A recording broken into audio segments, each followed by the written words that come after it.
What is up, college football fans? What is up, Clemson Tiger fans? Happy Sunday to everybody. It's a beautiful day here in Summerville, South Carolina. As far as I'm concerned, every single day above ground is a beautiful day. And it's always a good day to be a Clemson Tiger. The point of these State of the Fan Address videos that I do every single Sunday following a Clemson game is a reason for us Clemson Tiger fans to get together and talk about the good, bad, and the ugly. And other fan bases too. And there was a lot of that last night in Chestnut Hill, Boston. Some good, some great, some bad, and man, some ugly. So let's talk about it. I'm a positive person, for the most part. I try to be anyway. So let's talk about the good first, and then we'll talk about the bad and the ugly. Defensive line, as advertised.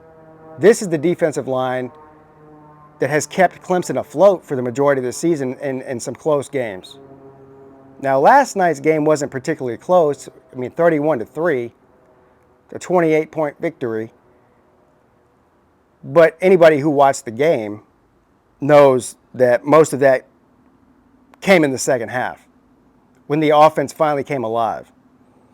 But the defensive line absolutely dominated the game from start to finish. And I said that before the game. I said, this is going to be a rough night for Phil Jurkovec. Shout out to him. Boston College's offensive line is depleted. Injuries. They've been dominated all year, so I said, look, it's going to be a long night for your boy Phil. And shout out to him, man, and the Boston College offensive staff, especially during the first half. It wasn't sustainable for 4 quarters because they just couldn't sustain it, but they had a good game plan coming into this thing, right? During the first half, they had a game plan. Let's get the ball out of his hands quickly. He still was running for his life, but it worked. They made some plays. They came to play. Clemson gets everybody's best shot. But a special shout out to Xavier Thomas, defensive end for Clemson. Injured before the season started. We didn't really know the timeline of when he's going to be able to come back. This was really it's supposed to be one of his biggest seasons, if not his biggest season. A lot of high hopes for our boy XT. And he came in last night. He only played 6 snaps the entire game. 6. 2 of those were sacks. Now, I'm no mathematician, but I do know that 2 is 25% of 6. So that means our boy started last night, and 25% of the plays that he played resulted in a sack on your boy Jurkovec. And Jurkovec was an absolute soldier last night. They ended up taking him out at the end of the game. Once it was out of hand, he took a beating. I've got nothing but the utmost respect for Phil Jurkovec and the Boston College as a whole. They played with heart. They were just outmatched.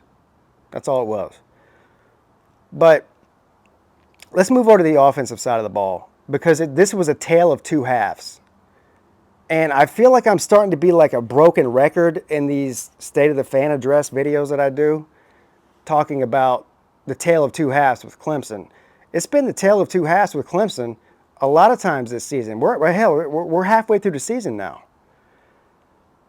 I hate that term, you're a second half team. Because you need to be a both half team if you have aspirations of doing anything in the postseason. Because let's go back 2 weeks ago. If Clemson's offense played the way they played in Boston College last night against Wake Forest on the road, Clemson probably would have caught an L. So being a second half team is great and all, but that ain't going to cut it later down the road. It's great. Clemson's 6-0. I don't know what they'll be ranked tomorrow. In my opinion, they should be ranked 3rd or 4th. That's just my opinion. It doesn't really matter. The CFP rankings come out in a couple weeks. But down the road, when you face a team that's not Boston College, or not even Wake Forest for that matter, on the road, let's say Notre Dame, for example. Let's say Florida State next week, for example. You get caught slipping in the first half, you might be digging yourself out of a hole. And that's what we don't want to see. The offense in the first half was very disappointing after what we've seen the past 3 weeks from this offense. I thought we had turned a corner. Dabo Swinney thought we had turned a corner. If you listen to the post-game press conference with Dabo Swinney, he said as much. So this isn't just a fan thing. Even the coaches know it. He said, I feel like we took a step backwards offensively tonight. And that's coming off a 4-touchdown victory on the road. He said, I thought we took a step backward tonight. DJ, look, we'll get in the second half in a minute because DJ played great in the second half, and the offense really, as a whole, played much better in the second half.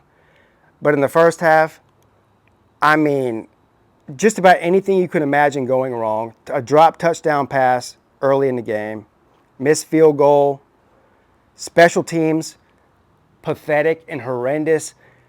I don't really remember a time under Dabo Swinney. Now, if you want to go back to the 90s and shit, that's different. I'm talking about under Dabo Swinney. That the special teams outside of BT Potter, who is usually money, he did miss a field goal in this game, but look, this guy, I mean, look, he's not Superman. Outside of BT Potter, special teams, terrible.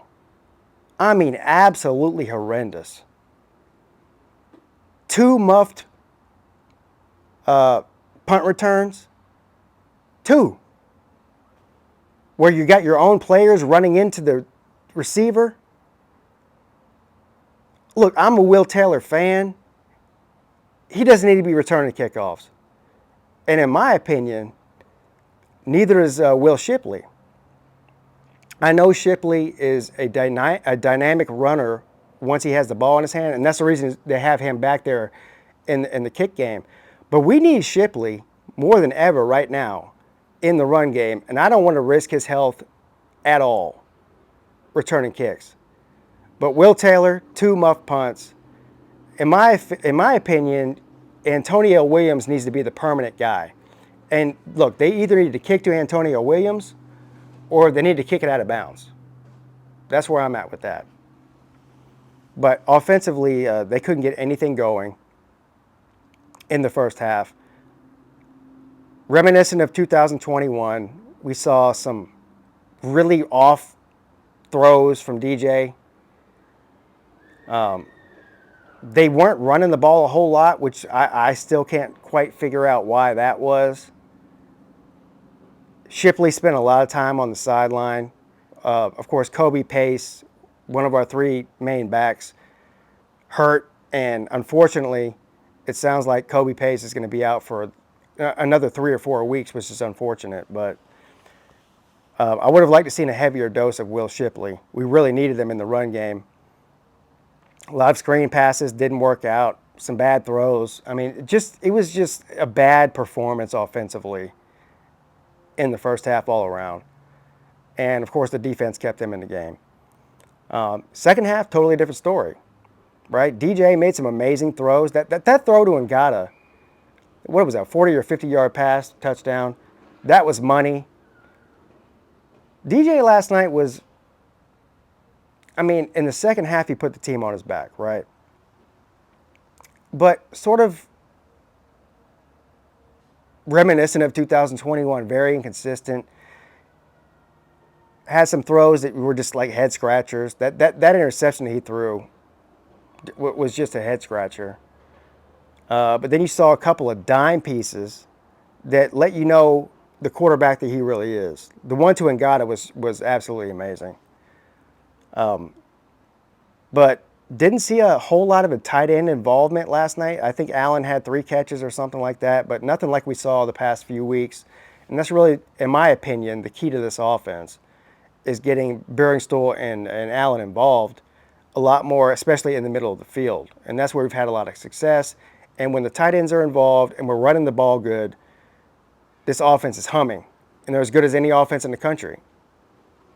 But that didn't happen during the first half last night. 34, I believe, rushing yards total for Boston College. That's 2 weeks in a row that we've seen under 50 yards rushing from our opponent. And that's 2 weeks in a row that DJ has out-rushed the entire other team. DJ had his biggest night rushing last night of his career. 65 yards, I think. A couple touchdowns on the ground. And, well, if you've been watching me for a while, you guys already know how I feel about DJ running the ball. He's getting better at running the ball. And we already know for a fact that Clemson is going to run DJ. I've evolved a little bit on this because DJ has gotten much better as a runner, and just the threat of him running keeps the defense on their heels. I'm not criticizing DJ's running ability anymore. What I'm criticizing is I worry about his health. Because if Clemson's going to attempt to make a playoff run, we need DJ healthy.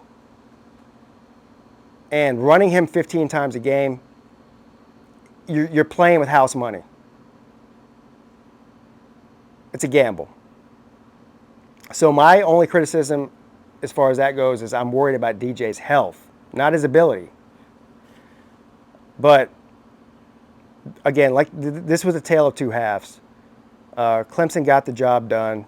Obviously, 31-3 is a dominant victory. Tale of two halves. But look, Clemson on the road this year has not looked good compared to at home. I mean, we already know the home record, 37 games in a row at home. Death Valley gets rocking. Clemson gets up for these big games against NC State, teams like that. We go on the road, things look different. And look, man, you can say what you want to about Florida State. We got Florida State next week in Tallahassee. That is a very losable game. If you come out next week in Tallahassee, because I guarantee you, I know that Florida State fans are disappointed that they lost a couple in a row, but Florida State is not a pushover, especially at home. And Clemson gets everybody's best shot. We already know that. We're going to get Florida State's best shot next weekend. I guarantee it. And they have a legit defensive line that can give this offense trouble. So let's run the ball. I want to see a heavy, heavy dose of Will Shipley. I want to see a heavy, heavy dose of Phil Maffa. And I'm sure we're going to see a heavy, heavy dose of DJ running the ball because that's just what they do. That's a Streeter special, and that's a Dabo Swinney special. Going to run the quarterback. But you can't F around in Tallahassee next week in the first half and just expect that the second half you're going to play lights out like they've been doing the past few weeks. Can't do it. So that is what it is. Right now, the state of Clemson in the ACC, they're in the driver's seat. I've been saying this. NC State beating Florida State helped Clemson out big time in the division. I mean, Clemson, look, it's their division to lose right now. They're definitely in the driver's seat. The Coastal Division is a whole different story. But we tend to see this every year with the Tigers, don't we? Like I mentioned earlier, they get up for the big games and dominate and are extremely impressive. And then sometimes they tend to play down to their competition. I don't know. I mean, I think it's human nature to, have some off weeks here and there. And then I think they got punched in the mouth by a bad team, and that's what Boston College is. They're not a good team. last week. And they went into halftime going, we might lose this game. And they stepped it up in the second half. I don't want to see that next week. I want to see a road game where they go on the road and dominate from start to finish. Kind of like they did with NC State. The NC State score was a little bit confusing if you didn't watch the game. I want to see a performance like that. A complete game. Because headed down the stretch, it's not going to get much easier. You got an undefeated Syracuse team the next week after that, coming to Death Valley. You got Notre Dame on the road. Notre Dame is definitely improved as a football team. And again, like I just mentioned, Clemson's struggling on the road. So, need to get their stuff together. All in all, I think the Tigers will be okay. But I need to see a dominant performance on both sides of the ball. That's what I'm looking for. And more tight end play. And I think they're getting healthier on defense right now, which is going to make it harder for our opponents to match up with us in the ACC. So we'll see. Anyway, leave your questions, comments, criticisms below. If you're new here, make sure you hit the thumbs up and subscribe button. I do these college football videos and live streams year-round. There is no off-season around here. There's just the months where there's no football. I'll see you next time. Your boy, Pigskin Pete, checking out.